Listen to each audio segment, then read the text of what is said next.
Bizim toplumsal yapımız Kürtlərdən və Bəluçlardan fərqlidir. Tarixən də Farslardan fərqli olmuş olsa, hal-hazırda Farslara daha yaxındır. Bu bir gerçəkdir. Tarixdə biz daha çox əşirəti yapıya sahib olmuşuq, amma son 150 ildə, 200 ildə artıq mədəni formata keçmişik. Mədənidən, yəni şəhərnişinini qəsd eləyirəm, kəndləşmişik. Bu sadəcə bizə xas da deyil, yəni dünyada belə bir bölgü var. Yəni hala əşirət yapısını davam etdirən topluluqlar var. Əşirət yapısını rədd olub kəntsəlləşmiş, yerləşik həyata keçənlər var. Bunların hər birinin özünün ayrı psixolojiləri var, hər birinin ayrı şərtləri, şurutları var.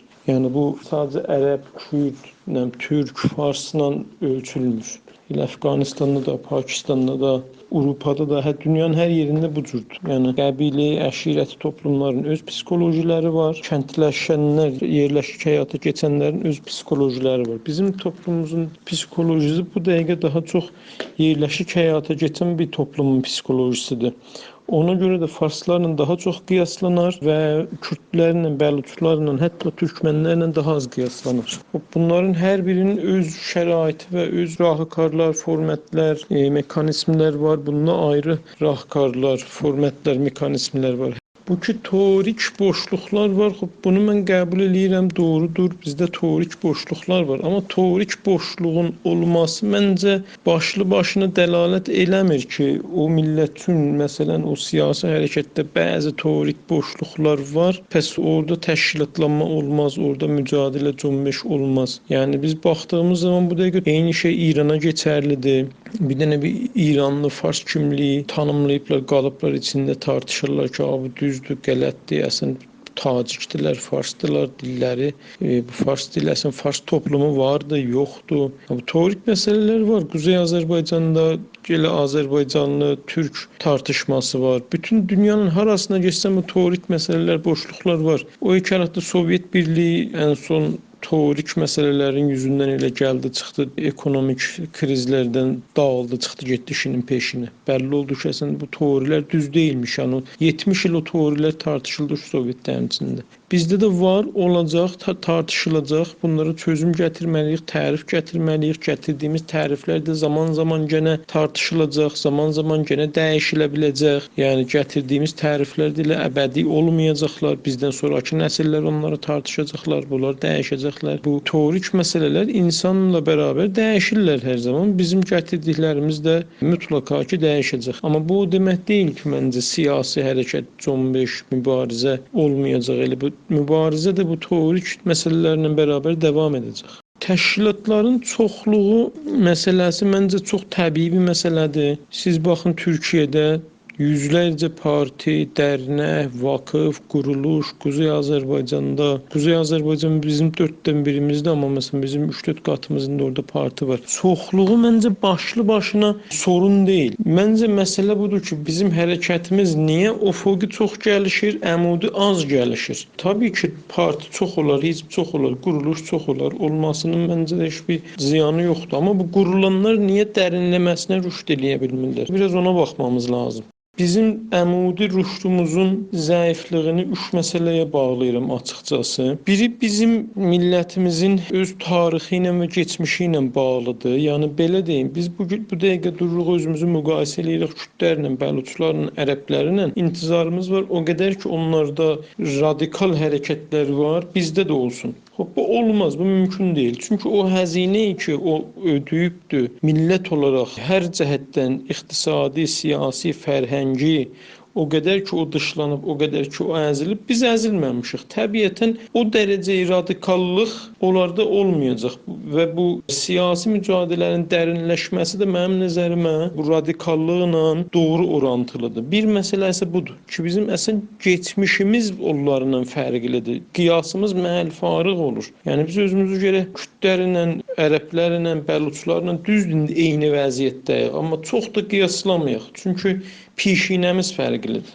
İkinci məsələ budur ki, əxlaqi və mənəvi çöküşü İran camiəsi yaşayır və bu öncə farslara, sonra bizə, sonra digərlərinə şamildir. Vaqiət budur, biz bir dənə toplum olaraq əxlaqi və mənəvi boşluğa düşmüşük. Bizdəki əslən həncarlar, nahəncarlar, dəyərlər, hər şey öz mənasını itirib, yəni fədakarlıq, güzəşt, toplumun önəmli bir qismi heç də dəyər vermir. Yəni Allah, din, ideoloji, vətən, millət, dil, kültür, heç bir şey məna tapmır indi toplumun önəmli bir qismində. Bizim bu siyasi mücadilənin yürüməməsi sadəcə bizim deyil, farslarda əslən İranın tamamiyyətində niyə Cümhuri İslam millətin dərisinə saman təpir, heç kimin qıqa çıxmır? Çünki mücadilə ruhu ölüb, mənəviyyat, yəni insan Suriyədəki deyir, mən ölsəm şəhidəm, qalsam qaziyəm. İranlıya deyirsən, məsələn, mübarizə deyək, ölsək də qanımız batdı da, niyə mən həzinə verəcəyim? Bu əxlaqi və mənəvi çöküş və boşalma məncə bu siyasi mücadiləni çox ciddi mənada etkiləyibdir.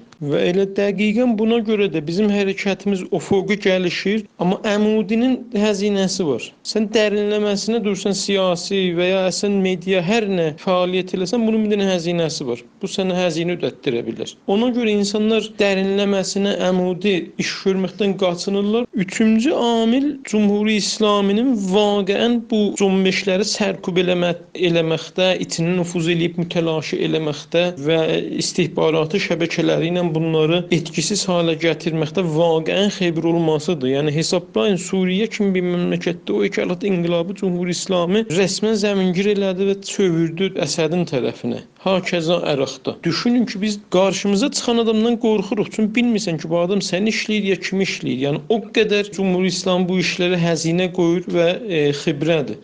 Bu bulan müddətdə Cümhuri İslamını qurtaracaqmı? Xeyr, qurtarmayacaq. Tam tərsinə İranın inficarını daha da şiddətləndirəcək. Bunlardan qəşəngin Şurəvi eləmişdi, istihbarat şəbəkələri. Yəni uzun müddətdə bu yöntəmlər bir ölkəni qurtarmaz. Amma kutah müddətdə bəli, vaqəən o cümbüşləri mütəlaşi eləyirlər, girirlər içindən qoymurlar. Cümbüşlər o cür ki, gərək ayaqlansın. Cümhuri İslamın yöntəmlərini mən burada təsirsiz görmürəm açıqcası. Yöntəm nədir? Yöntəm mənim şəxsən nəzərim budur ki, biz elə bu dəqiqə əlimizdən gəldiyi qədər tutduğumuz yolu israrla davam etməliyik və təbii ki, burada teorik məsələlərimizə fikir verməliyik, finans məsələlərimizə fikir verməliyik. Təşkilatlanma nə mənada? Yəni hərfəyi təşkilatçılıq məsələlərinə fikir verməliyik.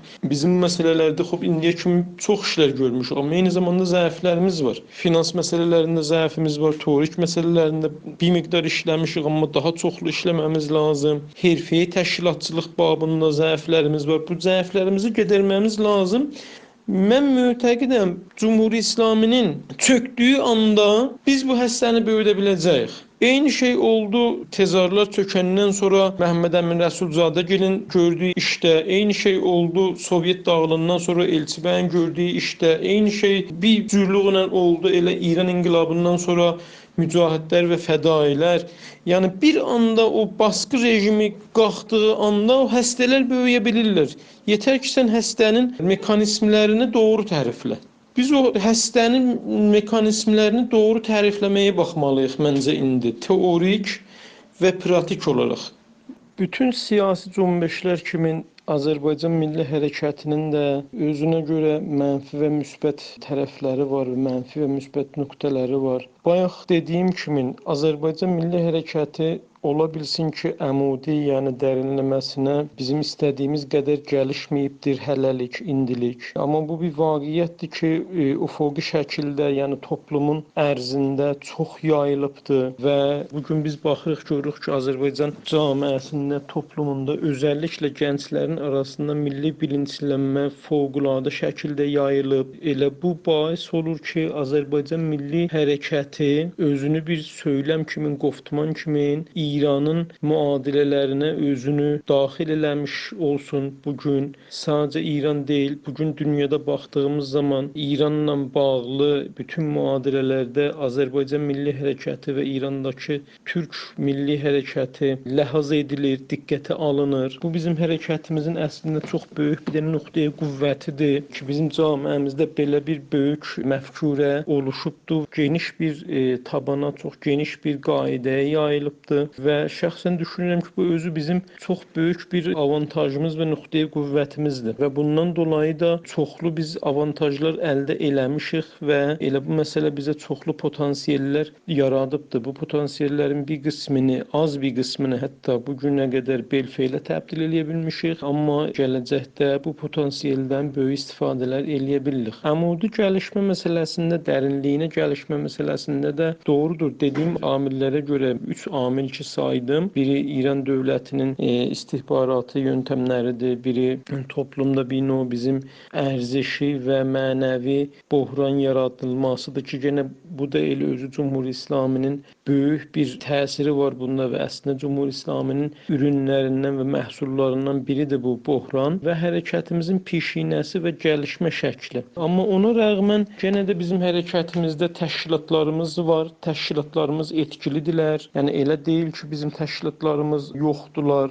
Təşkilatlarımız daha çox həstələr şəklində gəlişiblər, amma baxırıq, görürük ki, elə təşkilatlar da müəyyən dərəcə öz təsirlərini qoya bilirlər, qoftuman yarada bilirlər, müadilələrə daxil olub Azərbaycan milli hərəkətini təmsil eləyə bilirlər. Hər halükarda mən şəxsən düşünürəm ki, şərtlər gəlişdiyi zaman bu təşkilatlarımız da hızlı bir şəkildə böyüyə biləcəklər. İran İslam Cümhuriyyətinin baskısı hər zaman belə qalmayacaq, camiənin şərtləri belə qalmayacaq. Şərtlər dəyişdiyi zaman təşkilatlar da, təbii ki, hamısı da olmasa, bəlli bir təşkilatlar öz təsirgüzarlıqlarını göstərə biləcəklər. Bu günlər içində baxırıq, görürük ki, təşkilatların bir sıraları bir-birinə yaxınlaşıblar, etilaflar qurublar, daha effektiv çalışa bilirlər. Yəni bunları da görmək lazımdır. Yəni məsələ nədir? Məsələ budur ki, həm mənfi, həm müsbət tərəfləri olduğu kimi ələ alıb analiz eləyib görmək lazımdır. Mənfi tərəflərimiz, nöqteyi qüvvətlərimiz, nöqteyi zəiflərimiz hardadır, nöqteyi qüvvətlərimiz hardadır? Onları